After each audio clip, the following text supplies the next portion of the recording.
How's everybody holding up? Good. Last day.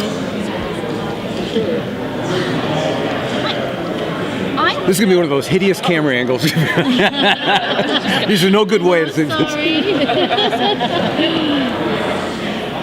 I was, before we kick everything off, I was curious about what happened last season with you and Eugenie writing the episode that brought Charlie back, and what you could tell us about that, because I know you guys obviously wrote the episode where she died. I know it wasn't your fault. It was assigned to you, and then you got to bring her back. So can you tell us about how that happened? The idea of bringing her back? The specifics of the episode. The idea, and then what you wanted to put into that, Charlie. You know, I think from the moment Charlie died, there was a little hole in the show. I think everybody felt it. I know we felt it. There was just that voice was missing. And I think once we opened up the possibility of an alternate world, everybody kind of said, gee, if this is a world of doppelgangers, she's a natural go-to doppelganger, because that voice was missing in the show. And I think what's interesting about it is that Sam and Dean look at this person, look at Charlie Bradbury from the other world, and it triggers all their sense memories, and they just can't help just want to throw their arms around her and make her that kid sister that they had.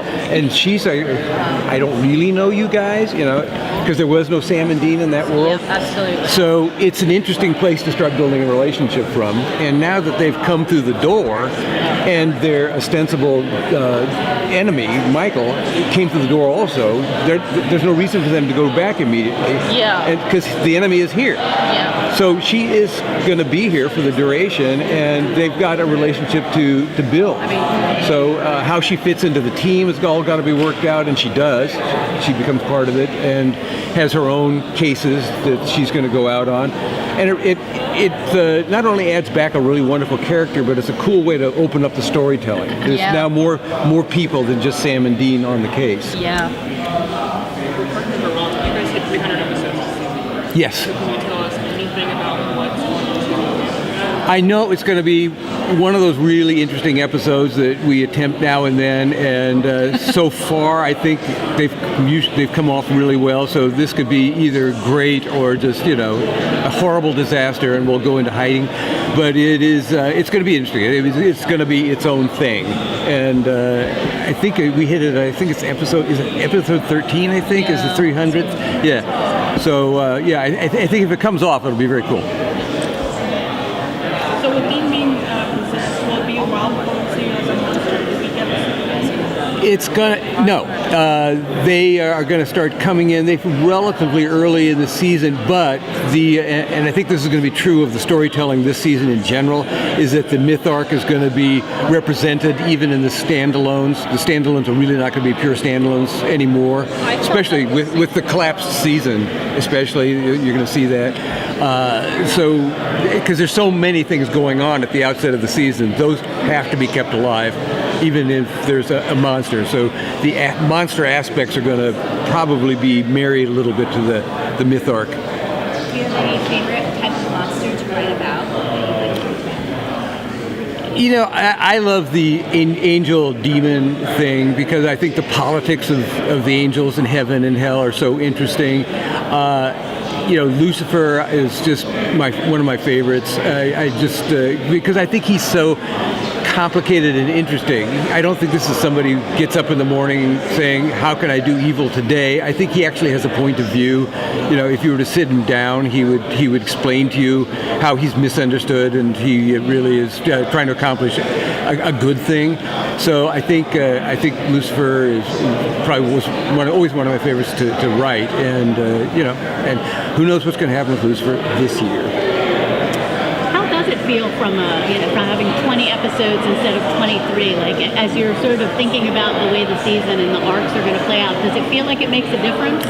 It's not that much of a difference between 20 and 23, particularly in the. I think there'll probably be as many myth episodes as there always were, and as I said, I think they're going to be strung more now through the quote-unquote standalones. Mm-hmm. So I think there's actually going to be a stronger sense of the storytelling. It's going to seem more cohesive this year than in past years, I hope. Are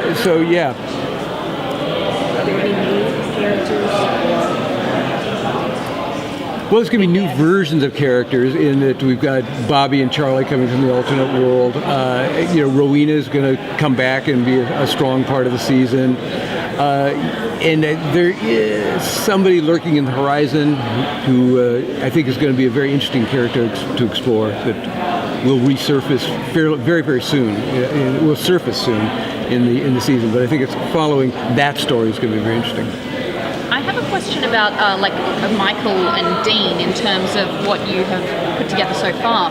I think not so much a concern, but a large question from people is obviously Jensen is never going to skip an episode, but will we see episodes that do not feature the character of Dean Winchester at all, even inside Michael's head?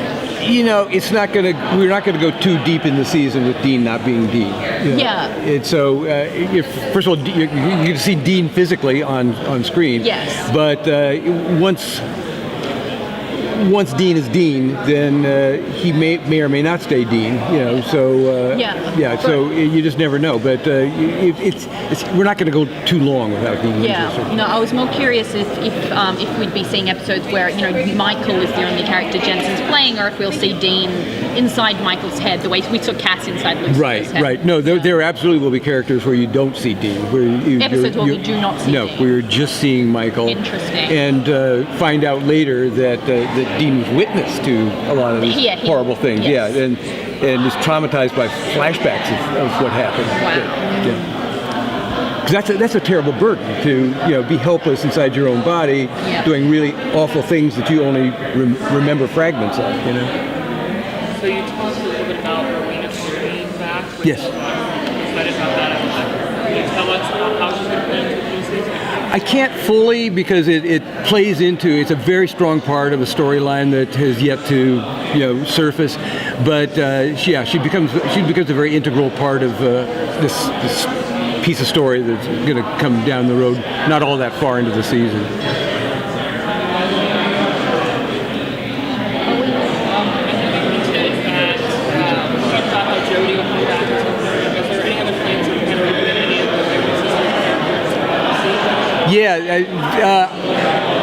I don't know beyond the one. I know fairly early on in the first run of episodes, Jodie is back, and maybe a little piece of Claire, and so they figure into the story pretty early on. And I know that there's plans.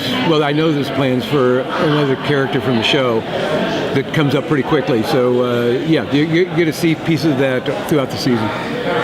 Thanks very much, guys. Thanks. Thank you, guys. Thanks for all the stuff you do.